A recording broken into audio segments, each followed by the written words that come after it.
how fast I'm doing this? All right.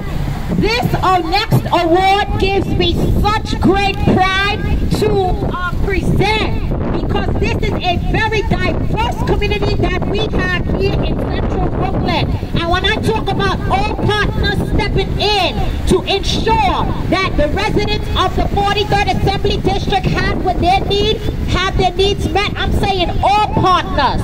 And at this time, I recognize Kamin Health and our friend Yosef from Kamin Health. Give him a round of applause. Kamin, you can put him in the way he wants you in the picture.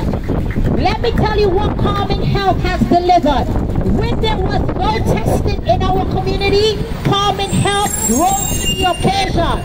When they heard that there was senior buildings in the community that was without food, Kamin Health arranged for deliveries to make sure that the seniors did not go without. We say thank you so much to Kamin Health for all that they continue to do.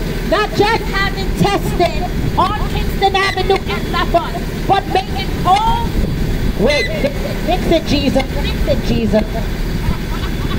Kamin Health has not only kept the doors open for testing, but if you are sick, it will go to your home to test you. I raise that as a point of significance, but because Kamin Health stepped in, they were the ones who went to Senator Biden's house and were able to take that COVID test, and that's how we found out that the senator was COVID positive. So we say thank you to Kamin Health. Put your hands together. Put your hands together. Thank you, Yosef, and the company.